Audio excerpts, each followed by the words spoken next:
테마와 차트를 분석하고 접근하는 시간입니다. 이승준의 나우, 이승준 전문가님, 안녕하세요. 네, 안녕하세요.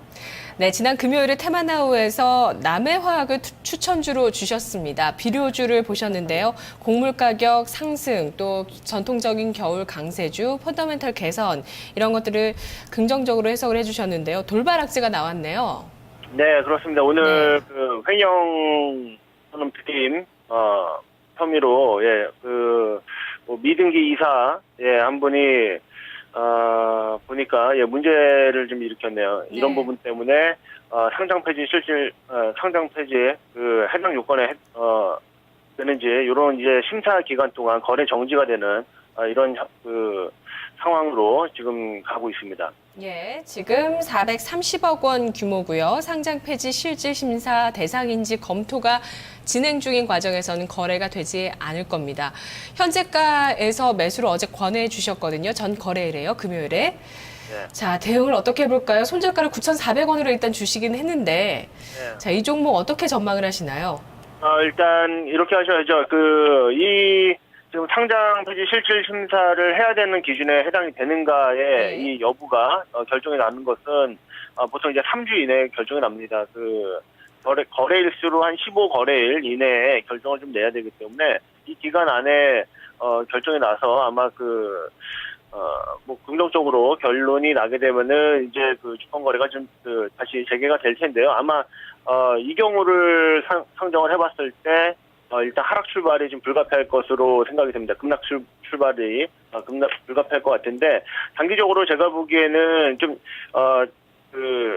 기간적으로 어떻게 좀 돌리는 데는 시간이 좀 걸릴 것으로 좀 보여집니다. 그렇기 네. 때문에 제가 보기에는 9천 한 300원 정도 위쪽에서 제가 제시를 해드린 그 손절 가격 위쪽에서의 움직임을 보여줄 때는 매도 대응하시고 나오시는 것이 좀 좋지 않겠나 이렇게 좀 보고 있고요. 네. 지금 남해화학 같은 경우에는 대주주가 지금 회사가 이제 농협 계열이고 이번 제가 내용을 한번 살펴봤는데 제가 보기에는 이번에 별 문제 없이 얼마 전에 이제 디오텍 같은 경우도 뭐 비슷한 상황이었는데 뭐 같이 이제 거래가 재개되지 않았습니까? 남해화학 같은 경우도 그렇게 될 공산이 이제 좀 높지 않겠느냐 이렇게 좀 판단하고 있는데 네, 상장 폐지는 피할 거란 말씀이신 거죠?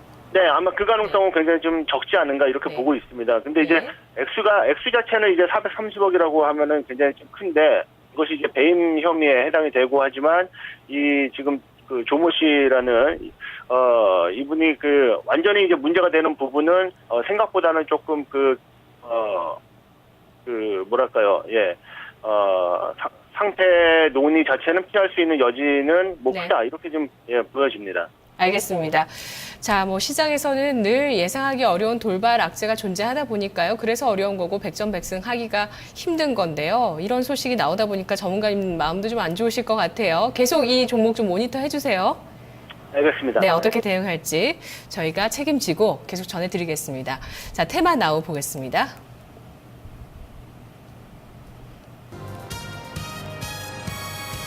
테마나우 주간 테마 일정. 새로운 한 주에 테마에 영향을 미칠 만한 일정들이 몇 가지 있네요. 짚어주시죠.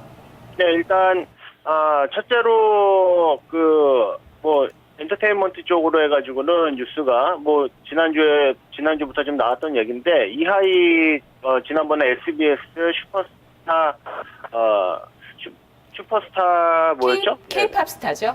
K-팝 스타죠? 네. 예, K-팝 스타의 준우승자였죠. 예, 이하이 씨가 이번에 지금 데뷔를 하게 되는데 싱글을 4곡을 이번에 공개를 하는 것으로 오늘 지금 아마 10시부터 5시 이 시간대에 계속적으로 쇼케이스가 열리고 있는 것으로 제가 알고 있는데 관련주로 좀 엔터테인먼트 중에 YG 엔터테인먼트 소속사인 YG 엔터테인먼트를 좀 줄 수가 있겠고요. YG 엔터테인먼트 같은 경우 지금 위치가 한번 쌍바닥 정도 흐름을 기대를 해볼 수 있는 자리거든요. 네. 그렇다면은 오늘 싱글 발표가 되고 이 이후에 음원 차트에서 좋은 성과가 나오게 된다라고 하면 단기적으로 20일선 정도까지의 반등세 기대를 해볼 수 있는 이런 단기 매매 포인트는 제공을 해주지 않을까 이렇게 일정 매매가 가능한 포인트가 있다. 예. 네. 이하이가 뭐 YG를 살린다고까지 하긴 보다는 어쨌든 지금 이중바닥 형태이기 때문에 이런 모멘텀들이 또 이제 호재를 좀 바라볼 만한 어떤 수급적인 여건이나 기술적인 위치가 됐다는 말씀이신 거죠? 네, 그렇습니다. 네. 예, 단기적인 관점에서의 접근 가능하다고 보셨습니다. 이 정도로 할까요? 네, 뭐 예. 그 단기적인 접근, 뭐 손절 포인트를 잡아드린다면은 오늘 양봉 마감 전제로 해가지고 뭐 한번 진입 가능할 것 같고요. 한 72,000원 짧게 손절 포인트 잡고선 접근하시면 될 것 같습니다. 알겠습니다. 단기적인 관점의 접근 봤습니다. YG 엔터테인먼트. 다음은 일정이 이제 또 박람회 일정이 있어요. 네, 그렇습니다.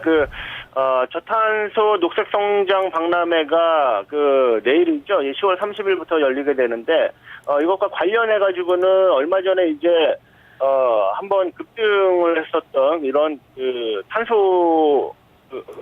탄소 관련주들, 예, 저탄소 관련주들이, 이번에 또다시 한번 좋은 흐름을 보여줄 가능성이 좀 높다라고 보고 있습니다. 예, 관련주 어떤 게 있을까요? 뭘 봐야 되죠? 네, 뭐, 지난번에 한 번씩 짚어드렸었던 종목이죠. 이건산업이라는 종목이 있었죠. 네, 이건산업, 그리고, 한솔 홈데코, 이들 종목들, 그리고 글로벌 SM이라는 종목도 역시 이제, 국내에 상장되어 있는 중국 관련, 상장되어 있는 중국주로서 역시 이번 탄소 배출권과 관련된 종목으로 말씀을 드렸습니다. 이들 종목들의 흐름을 전략적으로는 이렇게 이용을 하시는 것이 좋습니다. 아마 네. 내일 그 박람회를 이유를 들어가지고 반등을 강하게 주는 흐름이 나온다라고 하면 단기적으로는 매도 기회로 삼아 보시는 것이 좀 좋지 않겠나 이렇게 생각이 드는데 예. 다만 이제 11월 10일인가 15일인가 그때 탄소 배출권 관련해 가지고 우리나라에서 이제 법안 시행령이 열리게 됩니다. 그렇기 네. 때문에 이들 종목들은 여기서 이제 패턴을 그려줄 가능성이 좀 높거든요.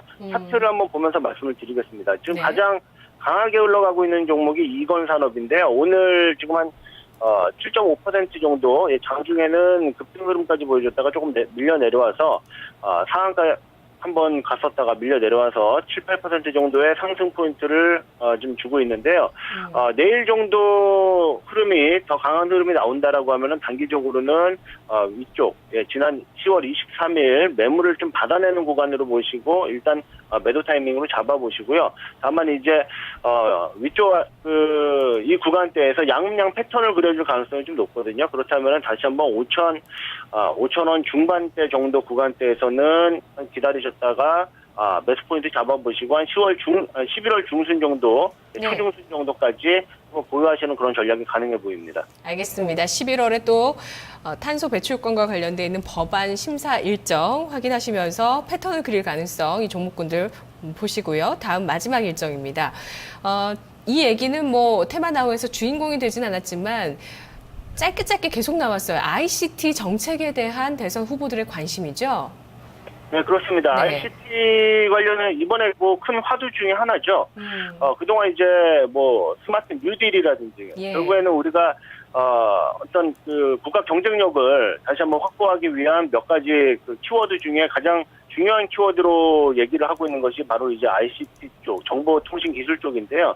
이쪽에 뭐 정보통신부의 부활이라든지 이런 부분들에 대해서 거의 뭐 공약의 수준으로 지금 언급이 많이 되어 있고 지금 일정을 보게 되면은 내일부터 이제 30일은 박근혜 후보가 초청이 돼가지고 토론회가 있고요. 그리고 31일은 또 문재인 후보가 초청되어서 또 토론회가 있기 때문에 이런 부분들로 봐서는 ICT 쪽에 다시 한번 좋은 흐름이 관련주 쪽에서 좋은 흐름이 좀 나올 수가 있다. 예, 뭐 이렇게 재료 자체는 좀 괜찮은 흐름이다. 다만 이제 이들 종목들이 좋은 흐름에서 한번 좀 꺾여서 내려왔던 부분이 위쪽에 매물이 많다라는 점에서 매물 소화 과정을 어떻게 거쳐 나가는지 이런 부분들을 좀 우리가 유심히 볼 필요가 있겠습니다. 주목할 종목은요?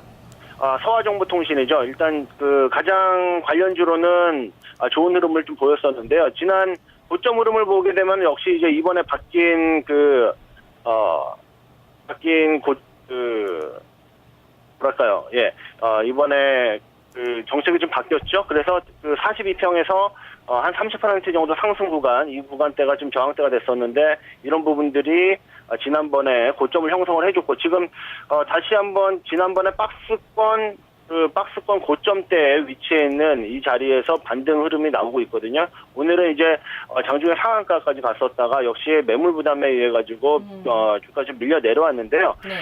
지금 현재 구간대에서는 글쎄요, 뭐 일부 분할 매수 관점으로 접근하셔가지고 좋은 얘기가 나오면 언제든지 급등 흐름으로 또 이어질 수가 있고, 하지만 한 2,600원대 500~600원대의 매물 부담은 여전히 오늘 한 차례 이 소화로는 오늘 한 차례에 매물을 받는 이런 흐름으로는 다 네. 받아지지 않았을 가능성이 있기 때문에 네. 일단 단기 목표 가격은 2,500원에서 6,000원 정도 여기서 이제 분할 매도 목표 가격을 좀 주고 분할 매수가 가능한 그런 포인트다 이렇게 말씀을 드리겠습니다. 알겠습니다. 테마나우에서 주간 테마 일정 확인해봤습니다. 다음은 차트입니다.